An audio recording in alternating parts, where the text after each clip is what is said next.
మీ కుటుంబ శాంతి, ఆరోగ్యం, ఆర్థిక అభివృద్ధి కోసం రుద్రాక్ష మహాపూజలో తప్పక పాల్గొనండి. ఇప్పుడే నమోదు చేసుకోండి. Hi viewers, India's largest digital media network Suman టీవీకి స్వాగతం. ప్రస్తుతం మనతో ఉన్నారు motivational speaker and advocate Ushasri. So చాలా మంది ఆడవాళ్ళ మోజులో పడి, అంటే స్త్రీ వ్యామోహంలో పడి మగవాడు లైఫ్ నంతా నాశనం చేసుకునే వాళ్ళు చాలా మంది ఉన్నారు. సో వాళ్ళ గురించి ఉషతో మనం మాట్లాడదాం. నమస్తే ఉష. నమస్తే రాధా. సో ఉష, తెలివైన భర్త అంటే ఇప్పుడున్న కాలంలో, ఎందుకంటే భార్యల చేతిలో బాగా చనిపోవడాల సంఖ్య ఎక్కువైపోయింది, మరణాల సంఖ్య. ఏదో ఒక రకంగా చంపేస్తున్నారు వాళ్ళని పాపం. అయితే ఒక తెలివైన భర్త మాత్రం ఇలాంటి భార్యల నుంచి వాళ్ళు బతకాలి అంటే ఎలా ఉండాలి, ఏమేం చేయాలి, ఒక 3 ఖచ్చితంగా ఉంటాయి. ఆ 3 ఏంటో చెప్పు నాకు. ఇది మనం లాస్ట్ 5-6 months నుంచి రెగ్యులర్ గా వింటున్నాం. ఎంత న్యూస్ లో వచ్చినా సరే ఏ భార్య ఆగట్లేదు అండ్ చంపటం ఆగట్లేదు.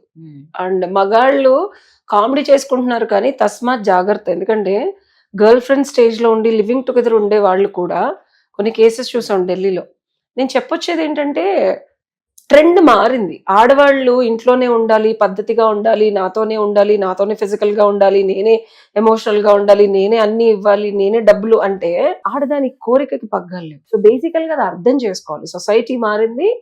భర్త అంటే ఆగేది ఇది వరకు ఆడది. పిల్లలు ఉన్నారు, నా భర్త జీతం ఇంతే నా బతుకు, నేను ఇదే. బట్ ఇప్పుడు అలా కాదు. వాళ్ళకి కావాల్సింది వాళ్ళు తెచ్చుకోవడానికి కానీ, సాధించుకోవడానికి కానీ, తెలుసుకోవడానికి కానీ ఇంటర్నెట్ ఉంది, ఫోన్లు ఉన్నాయి, సొసైటీలో బోల్డంత ఎబిలిటీ ఉంది అనే జ్ఞానం దానికి వచ్చేసినప్పుడు ఒక్క భర్త అనేవాడు భార్యని అన్ని విధాలుగా సుఖపెట్టలేడు. పెట్టలేనప్పుడు నువ్వు అమ్మాయిని నీకు నచ్చినట్టు ఉండటం అడగటం అన్న దౌర్బల్యమైన విషయం ఇంకోటి ఉండదు. ఇది first point. Don't never ever expect నీ పెళ్ళం పాతకాలం పెళ్ళల్లా ఉంటది, ఇంట్లోనే ఉంటది, నీతోనే ఉంటది. నో, బయటికి వెళ్తుంది, మాట్లాడుద్ది, ఆ అమ్మాయికి పనులు ఉంటాయి, సొసైటీ ప్రెషర్స్ ఉంటాయి, పిల్లల్ని చూసుకోవాలి. నువ్వు మొత్తం ఏమి బాధ్యత ఏం తీసుకో. ఈ మాట్లాడే మగాళ్ళందరూ ఆ ఫిజికల్ గా ఎంత పిల్లలకి ఇచ్చే టైము, ఎబిలిటీ, ఎనర్జీ వాళ్ళని షేర్ చేసుకోవట్లే. మనం అమెరికాలో లేవు. హాఫ్ బేక్డ్ పొటాటో అని ఎప్పుడు చెప్తా. సగం వాళ్ళ కల్చర్, సగం మన కల్చర్. వాళ్ళ కల్చర్ లో ఏంటంటే అక్కడ అమ్మాయిలకి ఫ్రెండ్స్ ఉంటారు, ఆ ఫ్రెండ్స్ తో వాళ్ళు ఆల్రెడీ డేటింగ్లు చేసి ఉంటారు, ఫిజికల్ రిలేషన్షిప్స్ ఉంటాయి అని తెలిసి పెళ్లిళ్ళు చేసుకుంటారు రాదా.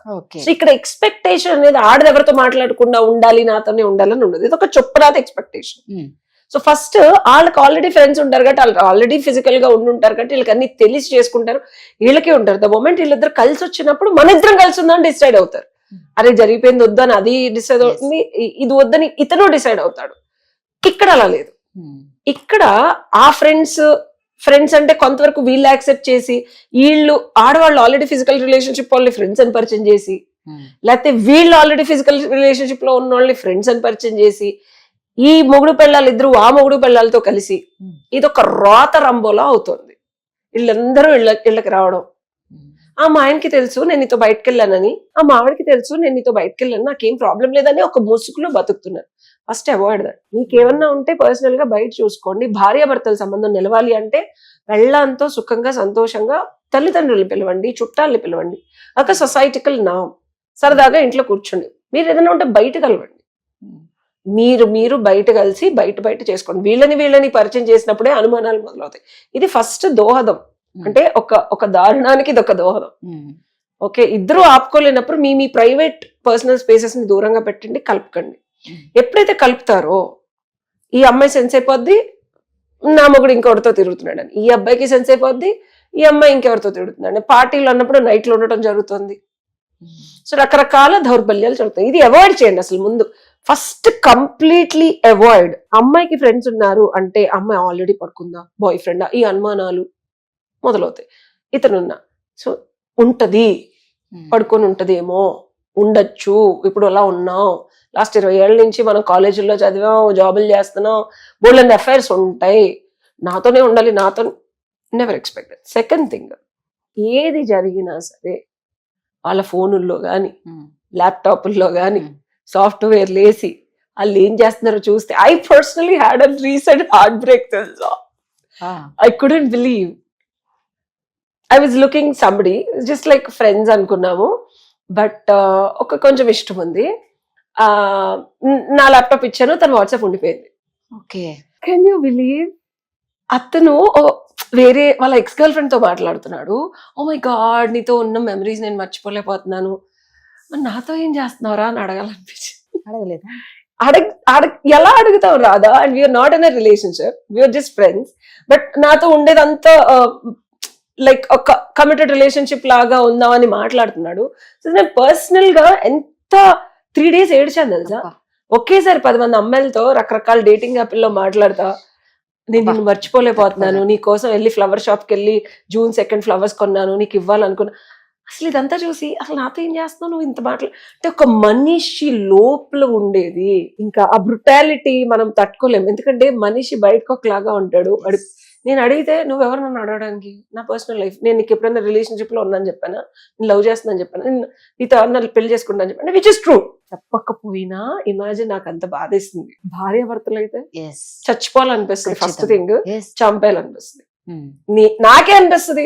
భార్య భర్తలు అయితే అంటే నేను ఇప్పుడు ఈ వీడియోలు చేయడానికి నేను ల్యాబ్ లాగా రీసెర్చ్ చేస్తున్నాను. నేను అప్పుడే నేను నీకు నిజాయితీగా కంటెంట్ చెప్పగలను, లేకపోతే కబుర్లు చెప్పినట్టు అవుతుంది.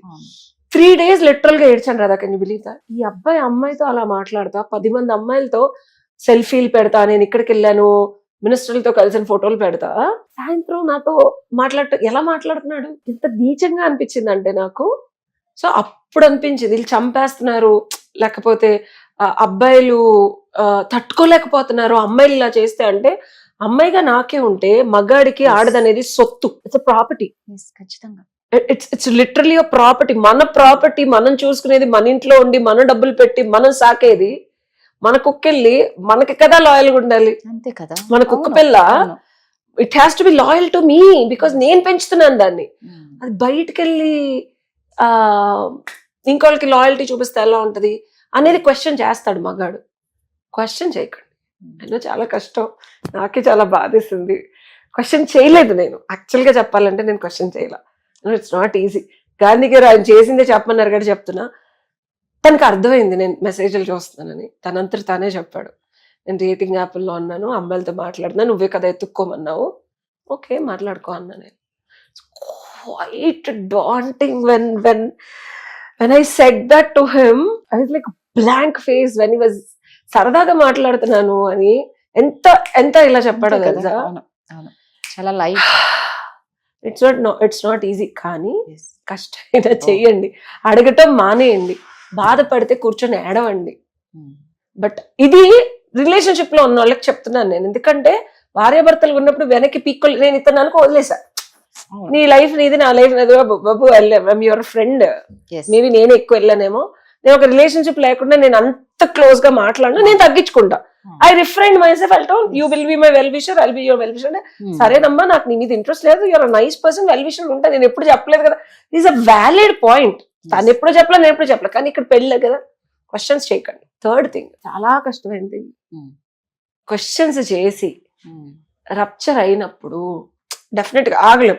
మేమంటే రిలేషన్షిప్ లో లేం కాబట్టి ఎవరి లైఫ్ అది చూసుకున్నాం.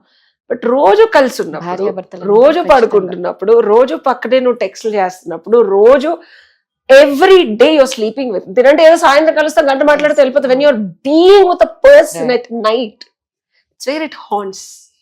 పక్కన వాట్సాప్లు చేస్తా, ఫోన్లు మాట్లాడతా, నరకం అది మగాడికి. ఆ నరకం ఉన్నా కుదిరితే అమ్మాయిని అడిగి, అమ్మ నీ ప్రాబ్లం ఏంటి, వాడితో వెళ్ళిపోతావా, లేకపోతే పడుకొని వస్తావా, పిల్లల కోసం నేను నీతో ఉండాలనుకుంటా. నాకు కపుల్ ఆఫ్ కాల్స్ వచ్చాయి, మనసుబన్ టీవీ వీడియోస్ చూసే పాప ముగ్గురు వాళ్ళ బాధ వాళ్ళ భార్య ఇంకొడుతూ వెళ్ళటమే. Can you believe that? 3 calls అవే. నేను పర్ అవర్ చార్జెస్ అని చెప్పిన పాప వాళ్ళు డబ్బులు పే చేసి వాళ్ళు చెప్పిన బాధ ఏంటో తెలుసా రాదా, వాళ్ళు నచ్చ చెప్తున్నారు, ఆడపిల్లలు ఉన్నారు మేడం, మేమే అడ్జస్ట్ అవుతాం. కెన్ యూ బిలీవ్ 6 ఏళ్ల నుంచి ఒక ఆయన అడ్జస్ట్ అవుతున్నాడు. 6 ఏళ్ల నుంచి. ఆయన మిలిటరీలో ఉంటాడు, ఈవిడ గవర్నమెంట్ ఆఫీసర్, కొలీగ్తో రోజు ఆడపిల్ల ఏడుస్తుంది, ఈయన ఏడుస్తున్నారు, ఆగట్లేదు 6 ఏళ్ల నుంచి.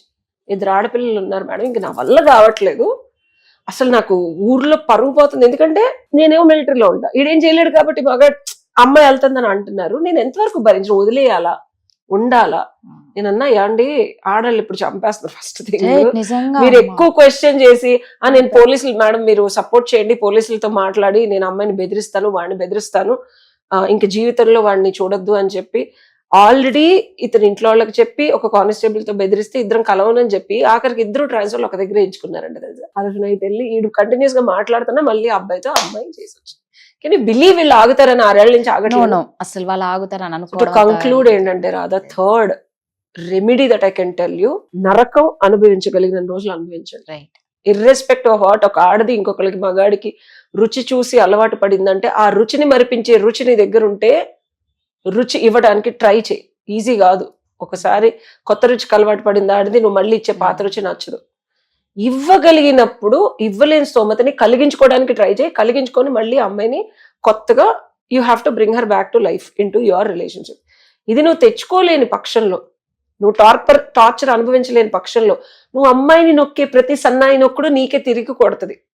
అది నిన్ను తిట్టచ్చు, పిల్లల్ని టార్చర్ పెట్టచ్చు, రేపొద్దు నేను చంపడం అనేది వదిలిపెడితే నీ పరువు పోతుందా? అది ఆగుతుందా? ఆగట్లేదు కదా. సో ఆ అమ్మాయి నిన్ను మళ్ళీ చంపే అంత స్థితికి వస్తుంది. తెచ్చుకోకుండా కుదిరితే అమ్మాయిని వదిలి భరించగలిగినంత వరకు భరించగలిగినంత వరకు సొసైటీ కోసం పిల్లల కోసం ఉంటే, లేకపోతే కంప్లీట్ గా డివోర్స్ తీసుకొని అమ్మ నీ లైఫ్ నీది, నా లైఫ్ నాది అంటాం శ్రేయస్కరం. ఈ మూడిట్లో నువ్వు ఏది చెయ్యలేకపోయినా నీ చావు నువ్వే కొని తెచ్చుకున్నట్టు రాదు. ఇది కంక్లూజన్. ఇది నేను అంటున్నాను. కరెక్ట్ ఉషా, నిజంగా. ఎందుకంటే ఇంకా అమ్మాయి క్యారెక్టర్ తెలిసింది అన్నప్పుడు మీరు వదిలేసి దూరంగా ఉండండి. సొసైటీ అవి ఇవి అంటే ప్రాణాలు మాత్రం ఉండవు.